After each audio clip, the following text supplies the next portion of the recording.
Are you going through grief and you find yourself asking, where is my sign? Feel so alone. From your loved one in the afterlife?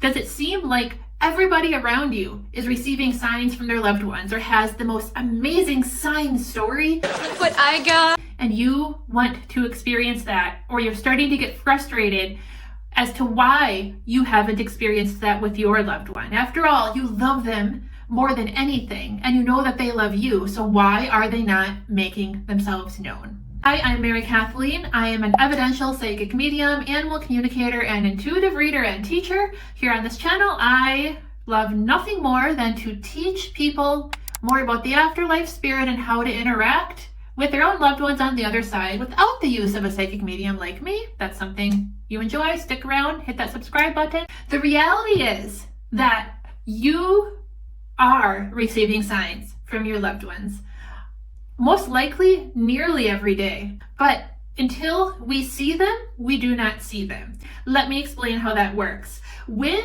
you recognize a sign from your loved one, future signs start to become more and more and more apparent. I am seeing everything so clearly now. And it is a fallacy to say that, oh, because you are deep in grief, because you are very low in the grieving process, signs are not going to come through to you as clearly. Some people will teach you that because you are vibrating so low due to grief, you are not in alignment to receive a sign. That is not true. Well, your grief may make things a little less clear in terms of noticing what's around you and therefore seeing the signs or putting the dots together when a sign occurs. Your grief is not impairing your loved one from reaching you vibrationally. They absolutely are reaching you vibrationally. You just may not be seeing, aka noticing, the signs, but the signs are there. So what's next? So what can you do to start working with your loved one to receive more signs, to recognize signs, or to communicate with them through signs? Thankfully, there are some actionable things you can do to receive more signs from loved ones in the afterlife. First, and this may sound a little silly to some of you, or maybe even oversimplified, but in order to receive more signs from loved ones in the afterlife, I want you to 3 times a day, make it a habit, wherever you are, whatever you are doing, to stop talking, and take note of all sensory input around you. Take note of what you are seeing, and I mean really what you are seeing. Look at the details around you. If you are around people, notice what their shoelaces look like. Notice their eyelashes, their eyebrows, maybe their fingernails. Look at down to the details. If you are in your house, look at the textures of the picture frames around you. Look at the texture of the wall. Maybe there's a tiny paint that is missing that you hadn't noticed before. If you are outside, look at the textures of the leaves. Zoom in on the feathers on a bird instead of just the bird itself. Really immerse yourself in your sensory experiences. And this includes hearing and feeling as well. And this is where it gets a little strange for people, but you can feel the room around you. During these 3 times throughout each day, stop and really feel the space around you. Feel how large it is. Feel what the air is like, the density of the air, the energy in the air. Does the room feel high? Does it feel low? Are you in a large warehouse building at work? What does that actually feel like when you stop to feel it? So you may know, hey, I'm at work, this warehouse is huge, I'm in a huge warehouse building. That's great, you know that cognitively, but stop and actually feel it. Feel what that feels like from here, because it does have a feeling. Additionally, as you start to do this more and more and more, you can look at people around you and say they're wearing a purple shirt. What does purple feel like? Look at their shirt and actually try to feel the color purple here. Do this outside with nature. It is amazing what you will start to notice. It is amazing the things you will start to hear, see, feel, and even just know about your surroundings. And why is this important for signs? because so much communication from spirit is solely on an energetic level and it's not on an objective level. This brings you into greater awareness of communication with your loved ones on a subjective level rather than an objective level. And it plays into what I'm going to tell you to do next. You don't need to be super great at these sensory situations, but it really will help. I promise. It will help you experience more signs, but it will also help you communicate better with your loved one subjectively. And what you're going to do next is you are going to begin just briefly meditating. No, anything but that. Maybe even like 5 minutes a day. 5 minutes a day is not a big deal. You can do this to meditation music. I really love binaural beats. You can find those on Spotify, on iTunes, on YouTube. There's tons. Or you can meditate in silence. You can meditate to nature sound. You can meditate to white noise. You can meditate on a walk if you so choose. You can do so many things. Just give it 5 minutes a day. 5 minutes a day. Even if you have, anxiety, ADHD, and things that you feel are hindering you, just try it. And even if you feel like you're doing the crappiest job in meditation in the world, just keep doing it anyways. It's only 5 minutes. At the very least, you're sitting there talking to yourself for 5 minutes in your head. At the very least, but do it anyways. Next, what you're going to do, or do this concurrently. You can do this concurrently with the first two. It's totally up to you.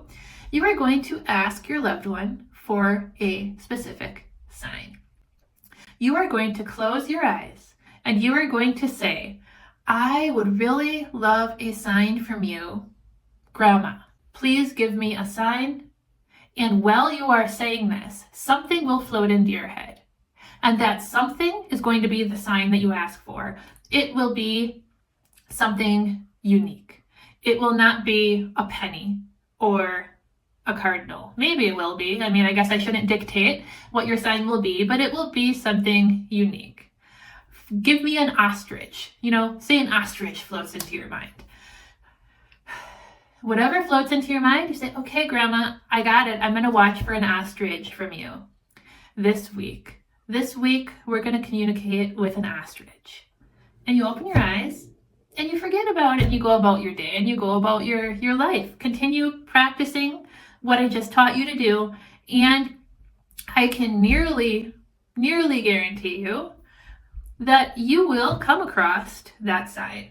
You need to be patient. It's not going to be in the next hour. It might not even be in the next 2 to 3 days, but you are going to receive an ostrich. Now, are you going to see an ostrich walking down the street? No, you're not. So something else that comes into play here is you need to be willing to have your eyes and ears open for the insurmountable creative ways that our loved ones get spirit signs to us. And they are absolutely so amazing in their creativity. I cannot even put into words the signs that I have seen in my career thus far, personally and with clients. So you need to be ready to see a sign in print, in technology, on somebody's shirt, on a poster, any way that an ostrich could cross your path. You need to be ready to have somebody tell you a strange ostrich fact out of the blue. There will be a way that they will get an ostrich in front of you. And when it happens, you need to not doubt it. You need to not say this is coincidence, because it is not coincidence. This is the very purpose of you and them working together to develop a specific sign. And it will come if you have your eyes open and you're looking and you're thinking outside the box. You need to not be expecting the animal, the ostrich, to walk down the street, right? Now, if your sign is an animal, might you see that actual animal? Yes. But what I'm saying is that you need to think outside the box as well. So you've now gotten your very first sign. What's next? Continue the practices that I recommended at the beginning of this video. You need to write down your signs when they occur. so that you can look back and validate them for yourself when you're feeling doubt of your spiritual relationship with your loved one. Keep a spirit sign diary. And I can guarantee you your signs will begin to be more steady and increase. Additionally, I really recommend keeping a dream journal. And this isn't because I think that they're going to come to you in a dream, your loved ones. Keeping a dream journal just really keeps us attuned and in tap with our higher self and our own intuition. And it helps our clairvoyance and our spiritual energy to stay in alignment. And it really, keeping a dream journal really helps to expand the natural psychic gifts that we all have, and that will only serve to expand your relationship with your loved one. So what if you try all of this and it doesn't work? Try again. Keep trying. I can guarantee that the sign was there. Maybe you were distracted when it came in. Maybe you saw it and it didn't register, or you doubted yourself and talked yourself out of it.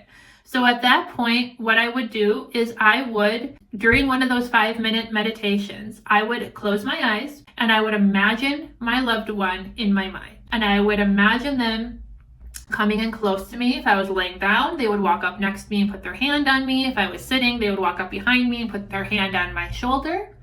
And I would imagine a conversation occurring in our minds together. And we would talk about the sign, about why I didn't receive the sign. And I'm saying imagining, but when you are imagining that conversation, you are not actually imagining that conversation. That conversation is happening.